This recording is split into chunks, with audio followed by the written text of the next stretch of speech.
The year was 1944. Deep within the steaming jungles of Lubang Island in the Philippines, a young Japanese intelligence officer named Hiroo Onoda received an order that would define and destroy the rest of his life. His commanding officer's words were simple but absolute. You must never surrender. No matter what happens, you will continue to fight. The empire will return for you. Those words carved themselves into his soul like iron on stone. At 22 years old, Lieutenant Onoda stepped into the dense foliage with his rifle, a few grenades, and unshakable faith that Japan would one day triumph. He didn't know it yet, but the world was only months away from changing forever. When Japan surrendered in August 1945, cities lay in ruins, the emperor's voice echoed across radio waves for the first time, and the most devastating war in human history finally came to an end. But in that jungle, there was no radio signal strong enough to reach Onoda. No messenger brave enough to venture that deep. And so, for Hiroo Onoda, the war did not end. Days turned into weeks. Weeks turned into months. And months became decades. At first, Onoda was not alone. 3 other soldiers shared his fate: Shimoda, Kozuka, and Akitsu. They built makeshift shelters from bamboo, hunted wild animals, and stole rice from local farmers, believing they were serving the emperor by surviving behind enemy lines. Every night, Onoda would look up through the canopy of trees and whisper to himself, "Hold your ground. Reinforcements will come." But reinforcements never came. Instead, leaflets began falling from the sky, messages dropped by planes, written in Japanese, declaring that the war was over. "Japan has surrendered," they read. "Please come down from the mountains." The men stared at the papers in silence. To them, it was unthinkable. A trick by the Americans, psychological warfare. They burned the leaflets, swore an oath of loyalty, and vanished deeper into the forest. Years passed. The once young lieutenant's uniform rotted away, replaced by animal skins and woven cloth. His rifle, though rusted, remained polished where it mattered: the barrel, the bolt, the trigger. He cleaned it daily. He spoke to it as if it were a comrade. In his mind, he was still a soldier of the Imperial Army, waiting for his next command. Time in the jungle moves differently. There are no calendars, no seasons marked by snow or harvest, only the endless hum of insects and the rhythm of rain. To Onoda, it was always 1944. The empire was still fighting. And he still had a duty to perform. Villagers sometimes spotted movement in the undergrowth, a shadow carrying a rifle. Chickens disappeared, food stores were raided, and warning shots were heard at night. To them, the war had ended long ago. But somewhere in those woods, a ghost still fought on. By 1949, Akitsu, one of Onoda's men, could no longer bear the isolation. He slipped away in the dark, surrendering to Philippine forces. When Onoda heard the news on a smuggled newspaper, he refused to believe it. He thought Akitsu had been brainwashed, turned into an American puppet. To him, desertion was worse than death. The jungle consumed the years without mercy. Shimoda was shot during a skirmish with local fishermen. Kozuka and Onoda buried him under a tree they marked with a bayonet, the only monument their comrade would ever have.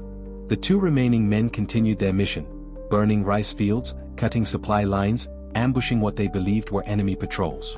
But those patrols were now farmers, civilians, children. For Onoda, it was all part of the illusion, the war that never ended. And so, the killings continued. In 1959, the Japanese government officially declared Hiroo Onoda dead. Memorial services were held. His family mourned him. His brother wept before a photo framed in black ribbon. But somewhere, deep in the Philippine jungle, the man they mourned still moved like a shadow, still listening for orders that would never come. Then, in 1972, 28 years after the order, Kozuka was killed by police during an encounter near a rice field. Onoda was now truly alone. Imagine it, almost 30 years, no voice but your own, no proof of the outside world except newspapers you believe are enemy propaganda. He still shaved with a handmade blade. He still saluted the rising sun. Every day, he cleaned his rifle. Every night, he knelt and whispered, "I will not fail my country." But the country he spoke of no longer existed. Japan had risen from the ashes, rebuilt into a modern, peaceful nation. Children in Tokyo played video games. Trains ran on time. The war was history, written, taught, and long forgotten. And then, fate intervened. In 1974, a young Japanese adventurer named Norio Suzuki set out on a personal mission. He told his friends, "I am going to look for 3 things: a panda, a yeti, and Lieutenant Onoda. No one believed him. But Suzuki was serious. He traveled to Lubang Island, armed only with a camera, a map, and a heart full of determination. After days of trekking through the thick wilderness, Suzuki saw movement, a lean, bearded man in tattered uniform, holding an Arisaka rifle. It was Hiroo Onoda. He raised his weapon cautiously. Suzuki raised his hands and spoke in Japanese. "Onoda-san. The war ended long ago. Japan has surrendered." Onoda stared at him, his eyes narrow and unreadable. "I do not believe you," he said quietly. "If you are truly from Japan, bring me my commanding officer." Suzuki nodded. He returned to Japan and somehow, against all odds, found Onoda's former superior, Major Yoshimi Taniguchi, who was now a quiet bookseller living a simple civilian life. The major agreed to fly to Lubang to personally relieve his soldier of duty. On March 9, 1974, the jungle fell silent as Onoda stood before the man he had waited for over 3 decades to see. The major's voice trembled as he read the new order. "Lieutenant Onoda, the Imperial Command has ceased all combat operations. The war is over. You are hereby relieved of your duties." Onoda stood at attention, saluted, and for the first time in 29 years, lowered his rifle. His hands shook as he handed it over, along with 500 rounds of ammunition, several hand grenades, and the sword his father had given him. He wept silently. Not from joy. Not from sorrow. But from the crushing realization that everything he had lived for, everything he had sacrificed, had been for nothing. When he returned to Japan, reporters and cameras swarmed him. He stepped off the plane dressed in his faded uniform, medals still pinned to his chest, and bowed deeply to the emperor's portrait. Crowds cheered. But Onoda did not smile. He said softly, "I feel like a fool. For 30 years, I fought a war that was already lost." The government pardoned him for the attacks and deaths caused during his decades in hiding. They saw him not as a criminal, but as a symbol of duty carried beyond reason. But Onoda could not find peace in the modern world. Neon lights, television screens, fast cars, it all felt wrong. The silence of the jungle was gone, and with it, the purpose that had driven him for half his life. He moved to Brazil, became a cattle rancher, and tried to live quietly. Yet the ghosts of his past never left him. He often said, "I was trained to obey. No one ever taught me how to stop."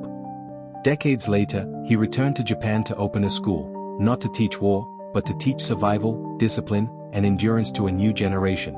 He died in 2014 at 91 years old, a man whose loyalty had outlived empires, whose duty had become his destiny. Even today, his story stands as one of the most extraordinary tales of devotion ever recorded. To some, he was a madman, a relic of a bygone era. To others, he was a legend of faith and honor. But perhaps the truth lies somewhere in between. Because Hiroo Onoda reminds us of something we often forget. That duty without understanding can become a prison. That loyalty, when blind, can outlast reason itself. And that sometimes, the hardest battle a soldier can fight is the one against time. He lived as if the war had never ended, and in his heart, perhaps it never did. For 29 years, he stood alone against the world, armed with nothing but belief. And when belief is that strong, even peace can feel like defeat. Hiroo Onoda, the soldier who never surrendered. A man of unbreakable duty.